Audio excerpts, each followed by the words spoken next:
Welcome back, everybody. We got another war here. SaS versus 4 Loki. This is war number 4.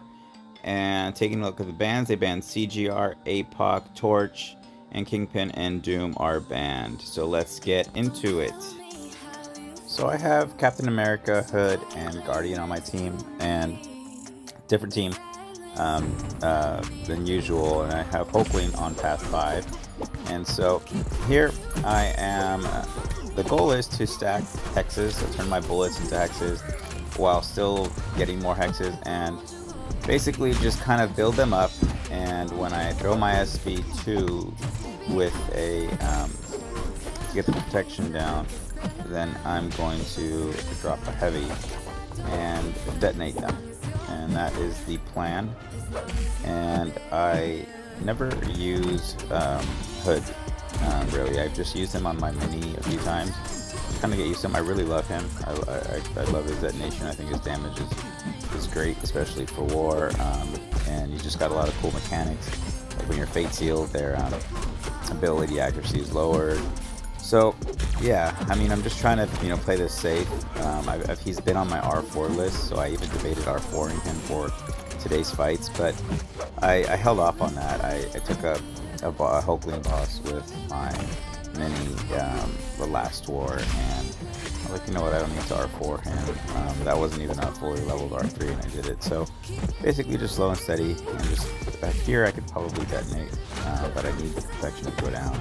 So I'm just waiting to throw the SB2, and then I will detonate after. So I'm just going to bait this out, and then I will throw my SB2. He's got 40 hexes, so he's definitely going to melt. And it is over. So next up we have Kitty. This is on path 5, the second node. So this is Ebb and Flow Knockdown and Heavy Unstoppable or Heavy Hitter, whatever it's called. And SAS actually placed 2 Kitties and 2 Dooms in our battle group. So they don't have perfect diversity. I mean, I don't know if they just thought this is a tough defender or whatever. But anyways, here I'm actually going to parry normally to get the protection down and just bait out the SB1 to clear out her prowess, and any of my regular hits are just not going to crit, so I don't really have to worry about anything. And the plan here is to go SB1, SB2, but with the Fury, you can see she's already melted at this point. So here I'm just like, okay, I want her to throw this, and I'm going to do a combo, knock her down, and then I'm going to just melt her. She throws this SB1, and I just counter and throw my special 2, and she's dead. And that's just easy. The next fight I have is Rintra on node 19. This is aggression prowess, debuff immune on knockdown, and ebb and flow knockdown. So I am science boosted with Captain America, and the plan here is just to heavy.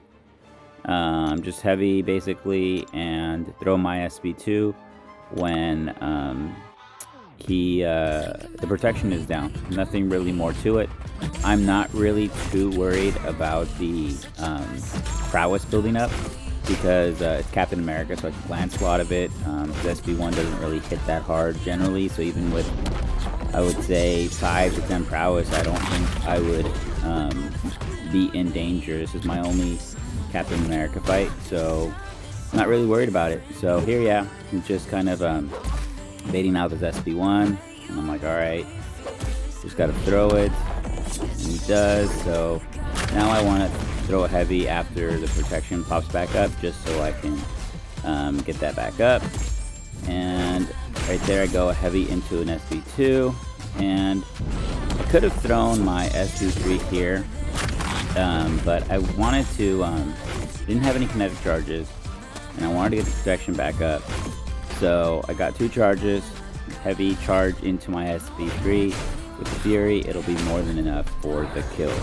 So that went pretty straightforward. Now, I'm taking all my fights all at once. I was waiting for the middle to open up, and I'm going to move for my Alliance leader, Steve, and for energy. And then I have the Kitty fight on path 5. Plan here is just to SB1, SB2, and just throw the SB2 with protection down with the intercept. If I can get an intercept before, I'm going to do damage, so I will try. But this kitty doesn't exactly play into it at all. So it's kind of frustrating, but I don't die. But you'll see what happens. So here I'm like, alright, so she's not really playing ball. I'm like, okay, let me get her to throw this SB1. And time, like, it's been 30 seconds doing basically nothing, right? Keep that in mind. So, there she doesn't go for intercept, and I get countered. I'm like, okay. So, now I gotta throw this SB1, perfectly fine. Not a big deal. She's gonna throw her SB1 into my block. She does have 3 prowess, so she could be phased, but she's not. So, like, alright, perfect. She just unloaded and go for intercept here. Doesn't go for it. So I'm like, okay. Again, I need her to throw this SB1. And if I can just get 1 intercept, she's going to melt with my SB2. So she throws this. I'm not going to counter it because she's phased. So at this point, I'm like, okay. So I need to get an intercept and throw my SB2. But she just, there we go, I get it, perfect, throw it, boom, boom, thank you, and my power went out at home, and my Wi-Fi cut out, and I can't believe it. So, it's a disconnect. I go back in, and yeah, 30 seconds that first fight, she just wasn't playing ball. She would have been dead, but I would have moved on to a different fight. So chances are it may have happened in the middle. I mean, if my power went out in between fights, it would have been great.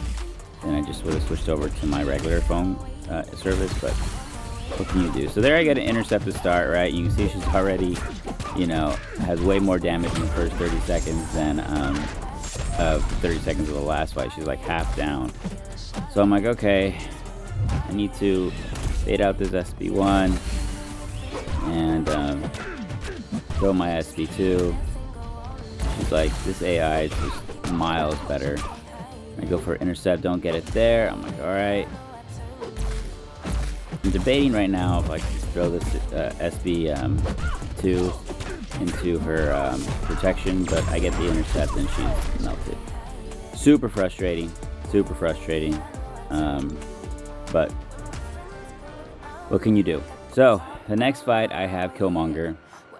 I like using Guardian here because he doesn't hit hard at all. Obviously doesn't crit, so you don't have to worry about his reverb. All his damage is going to come from the SB2. The only tricky part here is that if he throws a bunch of SB1s and you go for an intercept and you hit into his block, he obviously goes unstoppable. I do want to get my Guardian max sig. He was at sig 40 before the war, and I pumped about 40 sigs into him just for the increase in bleed resistance and block proficiency. And you will see I'll get clipped. I get intercept right there, so perfect. I threw my SB1, so I just got to throw an SB2 now. I'm building up to it. I do get clipped, and you'll see that I do tick with his bleed. Right there, I think right there, yeah, he crit. So I'm ticking about for 600, and I'm like, but it didn't really do that much damage. And there I get an intercept, throw the SB2, and it's not going to kill him. But I have my Fury up still, so I'm like, okay, just kind of, hit him. I'm gonna do some good damage. And I throw that straight up with his reverb on, and really nothing, no damage taken, but easy solo. And next up, I have my second hood fight. And I only had 11 bullets, but shout out to Sam, Super Sam from my alliance, BG1, I believe he's in. He's used the hood a lot, and we've been talking about hood for weeks now. And he showed me some videos of him taking some fights with 0 bullets. As long as there's buffs on the opponent, you kind of build up the bullets and get more hexes. So this is a beefy King Groot. He's about 314k health.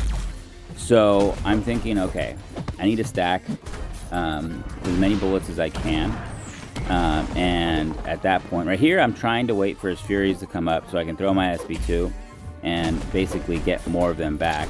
You see I get a bunch back, and I drop more into hexes on him. So trying to figure out, like, okay, how does this exactly work? Do I have to wait for the Furies to pop up and then I can, you know, SP2 them and have them go away? But the plan basically here is just to kind of stack those hexes and keep going. I forget that I can parry at will because he has no Fury buffs, but it doesn't really matter.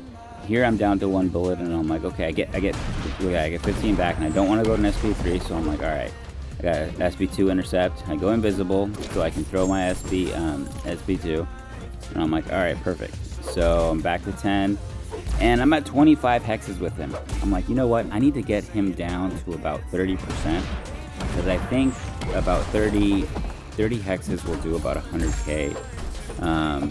So maybe 30 or 40 hexes if I can get there. And there's about 3 minutes left into the fight.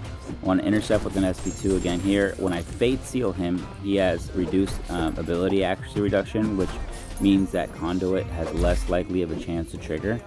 So that's why I want to SP2 intercept there. And he has about 40 hexes at this point, okay? And I'm like, okay, it's getting down to the area where I do want to end the fight. And there, Conduit did trigger, so I'm like, okay, so it's fine. 45 hexes, and I'm like, alright, let's just keep going and just get him down some more. And I think the next SP2 cycle is where I want to basically end it. I did debate eating in SP1 so I could just heal off of the armor break, but I'm like at max health, so I regen quite often with this. So he's at, like, what is that, 58? I blow that up, 112k detonation. And here is the end of the war. We did end up winning this war. Shout out to our MVPs, PWF, Scar, and Karate Mike. And that is all for this war. See you guys in the next one.